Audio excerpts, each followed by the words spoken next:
Ever find yourself hunting for, like, a real bargain? Something, beyond the usual sales racks. Yeah, like a proper hidden gem kind of place. Exactly. Well, that might just lead you to Pocatello, Idaho. There's this place, Westwood Discount. Oh, yeah, I know the one you mean. Westwood Mall, right. 1400 Garrett Way. That's it, Suite 31. Apparently, their hours are usually 10 a.m. to 6 p.m., Monday through Saturday. And people say it's like a real treasure trove. It really sounds like it. And that's exactly what we're digging into today, isn't it? The story behind Westwood Discount. Right. You mentioned folks were curious about the family, the Pollards, who owns it, how it all got started. Exactly. So we've been looking into all that, the family history, Sarah and Pollard, the founder, how the mall itself fits in, and how the store became such a fixture in Pocatello. And honestly, the stuff we found, it's pretty fascinating, like some really unique ways of buying inventory. Oh, yeah, the buying trips. And the founder's nickname tells you a lot. Mr. Booth Buyer. We'll get to that. Okay. And even the mall. Did you see the bit about the indoor water slide? I did. That's wild. Okay, so let's jump in. Where does this story actually begin? The spark, It starts with Theron Pollard. He's the founder. He opened Westwood Discount back in 1989. Okay, 1989. But he wasn't totally new to selling things, was he? No, not at all. Before the store, he actually had this business selling toys directly to schools and churches around Pocatello. Ah, okay. So he already kind of knew the ropes, the local scene, distribution, that kind of thing. Right. And that experience seems, pretty crucial for what happened next. Which was the big opportunity, right? The Easter thing. Exactly. So right after Easter in 1989, Theron Pollard gets this chance. He can buy up a ton of leftover holiday merchandise. Like Easter bunnies, decorations, all that seasonal stuff nobody wants after the holiday. Precisely. And probably at a massive discount. And that one purchase, Yeah. it basically set the template for the whole store, didn't it? It really seems like it. It kind of baked in this idea of dealing in surplus and overstock right from the start. Not your typical retail approach. No, very different. Which leads us straight into how he actually got all this stuff, his sourcing strategy. Yeah, this is where it gets really interesting. So twice a year, apparently, he travels to this huge trade show. Las Vegas was mentioned. Right, these massive industry events where everyone shows off their new products. And think about what happens at the end of those shows. You've got all these distributors with booths full of stuff. And they don't want to ship it all back home. It costs money. It's a hassle. Exactly. So they're often looking to just offload the remaining inventory, maybe even sell it at a loss just to get rid of it. And that's where Theron Pollard comes in. He's the guy waiting to scoop it all up. Not to scoop it up, we're talking bulk. The sources say he'd fill 3 semi-truckloads on each trip. 3 semis. Wow. Okay, now the nickname makes perfect sense.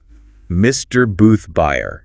Right. He wasn't just picking items. He was basically clearing out entire booths. That really captures it. And he apparently said something like, nobody buys like I buy, and nobody sells like I sell. Thanks for shopping Westwood Discount, where nobody buys like we buy and nobody sells like we sell. Quite confident. Definitely sounds like he knew he had a unique angle. And you can absolutely see how that kind of buying translates directly to the low prices in the store. Makes total sense. Buy low, sell low, but in massive volume. It explains the deals, too, like that famous buy 3, get 1 free offer. Oh, yeah. And that story about the employee, people just started calling her the buy 3, get 1 free lady. That's amazing. It shows how much that deal became part of the store's identity. It really does. It becomes part of the local lore, We also saw mentions of other big sales, like for their anniversary, buy 1, get 1 50% off. And these 50%, both stores deals. Both stores. Ah, right. There was Westwood Discount, too. What was the deal with that one? That one seemed to focus more specifically on party supplies and holiday decorations. Still the same principle, though grab the overstock deals. So the whole operation, both stores, it's all built on this foundation of capitalizing on those trade show leftovers.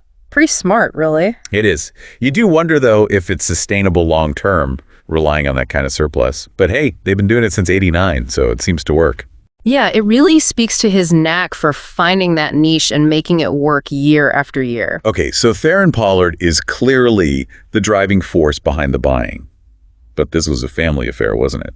Let's talk about the Pollards. Right. Theron and his late wife, Sheen Pollard, their story goes way back. Yeah, they made it a church dance, apparently. Got married June 1st, 1953. And then they made the move to Idaho in 1957. That seems like a key moment, setting things up for their businesses in Pocatello. Absolutely. And Westwood Discount wasn't their first business there, was it? No, that's interesting too. Before that, they started TP Advertising Co. It specialized in like promotional products, business gifts, that kind of thing. And that was located at 155 Taft Avenue in Pocatello. They were established business owners long before the discount store. And that Taft Avenue address pops up again, doesn't it? It does. It's listed on Theron Pollard's record with the Federal Motor Carrier Safety Administration, the FMCSA. That's the Transportation Safety Agency. Right. And it's listed under the name Westwood Discount. Probably for the trucks. Those semis they use to haul the merchandise from the trade shows. Ah, okay. That connects the dots. It shows the scale of the operation needing that kind of registration. Definitely. And it seems TP Advertising might still be going. The sources suggest it's still at that Taft address, maybe with other family involved, like a David Pollard. So it's not just one store's story. It's this whole family entrepreneurial legacy in Pocatello. Exactly. And Jean Pollard, Theron's wife, was right there at the beginning of Westwood Discount, too. Yeah, the sources said she was really active in getting it opened in '89, not just on the sidelines. Her obituary sounded lovely, happy and loving, contagious laugh and smile, and there was that great description of her being a firecracker and sassy when she worked at the store. Ah, that's great. It really paints a picture, doesn't it? Puts a human face on the business. It really does.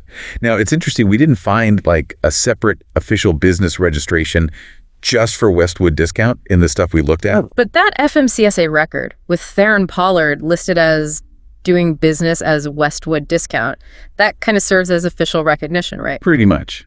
And it underlines that Westwood Discount didn't just appear out of nowhere. It grew out of decades of experience with TP Advertising. They already had the business know-how, the local connections, probably some logistics in place already. Exactly.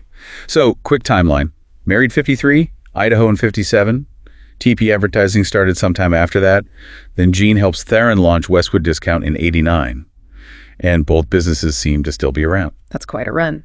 Okay, let's shift focus a bit. The store's home, the Westwood Mall, that place has its own story. It really does. Westwood Mall, 1800 Garrett Way. It's been around a while, built sometime between, 1966 and 1972? Yeah, a decent-sized place, too, around 250,000 square feet or so. It even had renovations back in 2001. So before 89, when Westwood Discount opened, it was probably more of a traditional mall, you'd think, maybe with department store anchors. Likely, yeah. Malls back then had a pretty standard formula. But Westwood Mall had some quirks. You mean the water slide? The indoor water slide, I still can't quite picture it. Mid-'80s, apparently. Dark green. Enclosed tube. Strong smell of chlorine, ending in a little pool, maybe near a second floor restroom. It's so specific. It really is. Definitely not your average mall feature. What were they thinking? Trying to be an entertainment hub. Maybe. It certainly paints a picture of a different era. They took it out in the early 90s, moved it to Ross Park, I think. The mall also had other non-retail stuff, even back then, like a walk-in clinic opened in '87. Yeah, Columbus Convenience Care Center. And over time, the mall seems to have shifted away from being purely retail. Right. The description now is an eclectic mix, not really focused on trendy boutiques anymore. No, more like training facilities, the Outer Limits Fun Zone Amusement Center that opened in 2006. A real variety. It was even considered for a charter school location around 2012, and another one used space there temporarily, way back in '99. It really shows that transition towards being more of a multi-use community space. Adapting, There's a manager, Harold Luker, who seems to have overseen a lot of that change. So today, it's positioned as offering affordable suites, and the tenants reflect that. Yeah, you've got Tractor Supply, Westwood Discount, of course, but also a health club, daycare, storage units, the fun zone. It's a mix. And thinking about Westwood Discount's business model, maybe this evolution of the mall was actually good for them. That's a really interesting thought. Like, a mall moving towards more practical, affordable uses might be a better fit for a deep discount store than a high-fashion mall would be. Yeah, maybe the lower rents, the less formal atmosphere, it all kind of clicked with their whole bargain-focused approach. It seems plausible. They weren't trying to be fancy. They were about value. And the mall became more about practical value, too. So maybe it was the perfect environment for them to thrive long-term. Okay, so we know the history, the family, the location. What's the actual experience like shopping there? And what role does it play for people in Pocatello? Well, from what we gathered, it's unique. People say it can feel a bit overwhelming at first. Merchandise isn't neatly lined up, it's often piled high. Right, not your minimalist retail design, more like organized chaos. Kind of, but in a way that encourages digging, browsing. It's often described as a treasure hunt atmosphere. You don't know what you'll find. That sounds fun, actually, if you're in the mood for it. I like that quote from the employee, Sherry. Oh yeah, it's never dull working here. You never know what you'll see, and it's always fun. Gives you a sense of the place's energy. Definitely. And it seems particularly important for certain groups, like college students. Huge for ISU students, yeah. Yeah. Idaho State University is right there. The low prices on basic school supplies, stuff for dorms or apartments, are a big draw for students on a budget. There was that article in this student paper saying $15 could buy a lot there. That really says something about the value. It absolutely does. But it's not just students. It serves the wider community, too, as a place for cheap gifts, everyday household goods. It sounds like a reliable spot if you need something and don't want to spend a fortune. Exactly. And remember that buy 3 get 1 free lady, Donna Taylor. That story shows how the store, even its staff and deals, became part of the local fabric. It's more than just transactions. Yeah, it's part of the community conversation. And we saw that concrete example too, the school district buying cupcake supplies there in 2025. Right. That shows it serves local institutions too, not just individuals. It's really embedded. And what about reviews? What do people generally say? Mostly positive from what we saw. People love the friendly staff, love the prices. They acknowledge, sometimes things aren't perfect, maybe slight damage. But that's the trade-off for the deep discount, right? People seem to get that. Exactly. That ISU Bengal article called it one of Pocatello's saving destinations. That sums it up pretty well. And they're still operating consistent hours, phone number, they even have a Facebook page. It feels like its success isn't really about slick marketing, it's about consistency, isn't it? Sticking to that niche, being there reliably for decades under the same family. I think that's spot on. It's built trust and reputation through sheer longevity.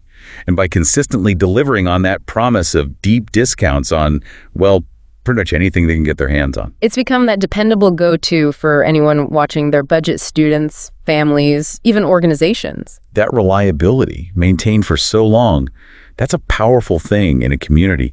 It's a real testament to their model. Okay, so wrapping this all up, if we had to boil down the key takeaways from this deep dive into Westwood Discount, what would they be? Well, I think it really comes down to a few core things. First, the Pollard family's long history of entrepreneurship, starting way before Westwood Discount. Second, Theron Pollard's really unique sourcing strategy, the Mr. Booth Buyer approach at trade shows, which is the engine driving those low prices. Right, and then there's the setting the Westwood Mall itself, evolving alongside the store, maybe creating just the right environment for it. Exactly. And finally, how all that led to the store becoming such an enduring part of the Pocatello community, serving this consistent need for affordable goods for decades. It's really woven into the town. The real aha moment for me, I think, is realizing this isn't just some random bargain bin store. It's got this whole story behind it. Family history, adapting to opportunities like overstock, finding a really specific, sustainable niche in a tough retail world. Yeah, it's about more than just cheap stuff. And hopefully for everyone listening, looking closely at a place like Westwood Discount shows something bigger. How so? Well, it highlights the kind of ingenuity that can drive a local business, how important those community connections are, and honestly, how many fascinating stories are probably hidden in plain sight around us in places we might walk past every day. That's a great point. It really makes you think, doesn't it? What other seemingly ordinary places in your own town have these kinds of unexpected histories? Stories of hard work, clever ideas, and just sticking with it. Maybe worth looking a little closer next time you're out. Definitely something to ponder. Thanks for taking this deep dive with us. Thanks for shopping Westwood Discount, where nobody buys like we buy and nobody sells like we sell.